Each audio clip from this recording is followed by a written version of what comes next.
Calez-vous dans votre fauteuil et prenez le temps de savourer cette histoire créée, évidemment, par le mystère du Triangle des Bermudes, mais racontée par Christian Page. Voilà. Aujourd'hui, j'ai pensé, Gino, on est le 2 décembre et l'événement qui va marquer l'histoire du Triangle des Bermudes s'est produit le 5 décembre 1945, il y a 76 ans. Ouais. J'ai une petite pensée également pour tous nos snowbirds qui sont en Floride et qui l'ignorent peut-être, mais ils séjournent aux portes du Triangle des Bermudes. Donc, on s'est lancé dans des folles dépenses. On a ici une péninsule de Floride. Ça, la Floride, le golfe du Mexique. Le golfe du Mexique, OK. ici, l'océan Atlantique. J'ai placé un petit parasol pour nous indiquer l'endroit où se trouve Fort Lauderdale. Et en 1945, c'était une base aéronavale excessivement importante. Et le 5 décembre 1945, on a une escadrille de 5 appareils bombardiers TBM Avenger. Ce sont des appareils qui ont été omniprésents sur le théâtre de la Deuxième Guerre mondiale et principalement dans l'épisode qu'on a appelé la guerre du Pacifique. Ce sont des appareils excessivement fiables. Ouais. Ils pouvaient amérir et ils pouvaient demeurer à flot pendant 90 secondes et permettre aux pilotes, à l'équipage, de quitter l'avion en moins de 60 secondes. OK. Donc, on est en 1945, on est le 5 décembre, on se prépare à une opération, à une manœuvre routinière. L'équipage est composé essentiellement d'élèves pilotes et à la direction, je peux dire, du vol, il y a le lieutenant Charles Taylor, qui est le commandant, le chef instructeur de ces élèves-là. Donc, notre 5 décembre 1945, la température est relativement bonne. OK. Les cellules orageuses commencent à se développer à l'est, mais on sait que ces orages-là ne frapperont la côte de la Floride qu'en début de soirée. Donc, notre vol devra être de retour à ce moment-là. L'idée de la mission est relativement simple. Nos avions doivent voler vers l'est, se rendre à une série de petits îlots qui se trouvent au nord des Bahamas, dont une île qui s'appelle Chicken Soul. On y a laissé la carcasse d'un vieux navire. Nos avions doivent bombarder la carcasse en question, amorcer un virage vers le nord et ensuite, après une espèce de longue loupe, Ouais. revenir vers Fort Lauderdale À la pour base. se poser. OK. C'est un exercice, hein? C'est un exercice relativement simple. Donc, à 14h15, 14h30, tous les appareils sont en vol. La première partie du vol se passe plutôt bien. Et puis, voilà que vers 16h, alors que nos appareils volent vers le nord, ils se préparent à faire cette grande loupe, le lieutenant Charles Taylor contacte la base aéronavale au sol et toutes les autres stations le long de la côte. Quelque chose ne fonctionne plus. Après le dernier virage, Taylor a l'impression qu'il s'est perdu avec l'escadrille. Il est persuadé que son compas est complètement déréglé et il n'arrive plus à faire le point sur sa localisation. Il demande aux stations au sol de pouvoir lui donner des indications repérer, qui ouais, c'est ça. pourront lui permettre de savoir où il se trouve. On va utiliser à ce moment-là, on est très étonné au sol parce qu'on se dit comment une opération assez simple a pu déraper de cette manière-là. Donc au sol, on va utiliser une technique qu'on appelle la technique du filin.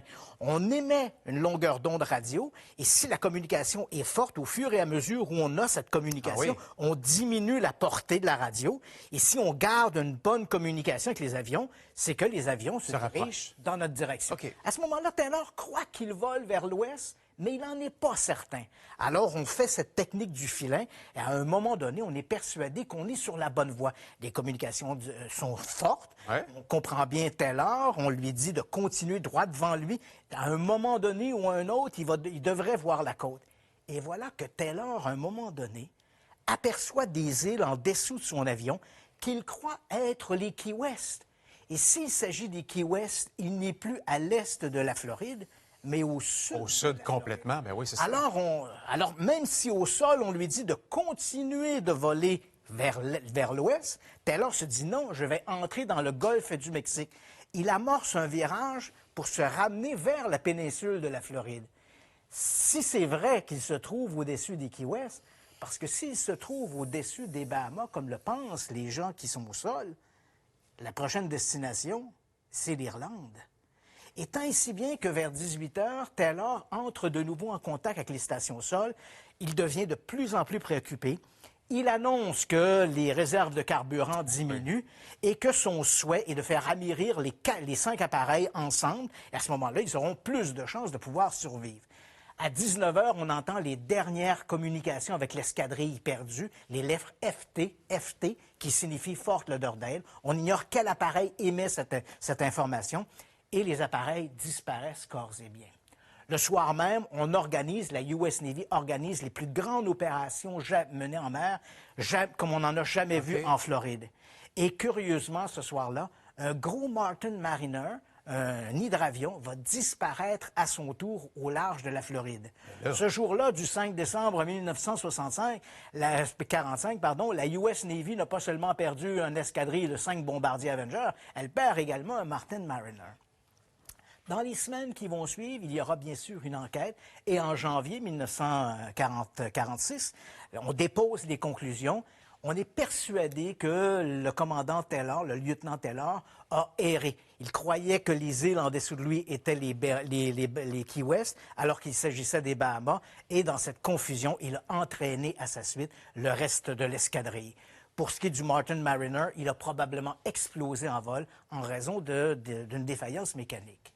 On n'est pas encore le triangle des Bermudes, mais en 1960, un journaliste, une espèce de touche-à-tout du paranormal, qui écrit pour un magazine d'actualité insolite qui s'appelle l'Argossaille, va se pencher sur la disparition du vol 19 et va découvrir dans cette région-là toute une série de disparitions étranges. Et il va publier en 1962 un article dans l'Argossaille avec pour titre le triangle des Bermudes. C'est lui qui invente le triangle des Bermudes et il délimite le triangle des Bermudes par d'un côté la Floride, l'île de Porto Rico au sud et les Bermudes au nord. Dernier clin d'œil à ce grand mystère que beaucoup d'experts croient un peu exagéré. Il existe aujourd'hui, à l'endroit où se trouvait la base aéronavale, un magnifique monument en pierre surmonté de l'hélice d'un appareil Avenger et qui nous rappelle, c'est un monument qui nous rappelle la disparition de tous ces pilotes perdus lors d'opérations de manœuvres au large de la Floride, des pilotes perdus dans le mystérieux triangle des Bermudes. Est-ce qu'on a déjà recensé le nombre d'appareils qui ont été perdus dans ce Plus d'une centaine de bateaux et d'avions. Mais il faut quand même se rappeler, Gino, que c'est une région où les conditions climatiques peuvent être très changeantes et très violentes. On n'a qu'à penser, par exemple, chaque année, les tempêtes tropicales qui vont balayer la péninsule de la Floride. Donc, le jour de la disparition des Avengers, on sait qu'il y avait des cellules orageuses qui se développaient et des vents qui poussaient fortement. L'erreur que font les gens qui s'intéressent au triangle des Bermudes, c'est de dire, peut-on trouver une explication unique à l'ensemble de ces disparitions? C'est à peu près impossible, comme il n'y a pas qu'une explication unique pour l'ensemble des accidents sur nos autoroutes. Hey, dans 2 semaines, là, tu vas nous faire le point sur la recherche liée aux ovnis aux États-Unis. Dont on parle beaucoup, absolument, je te fais ça. Là-dessus aussi. Merci, Christian. Ça fait plaisir. Toujours fascinant.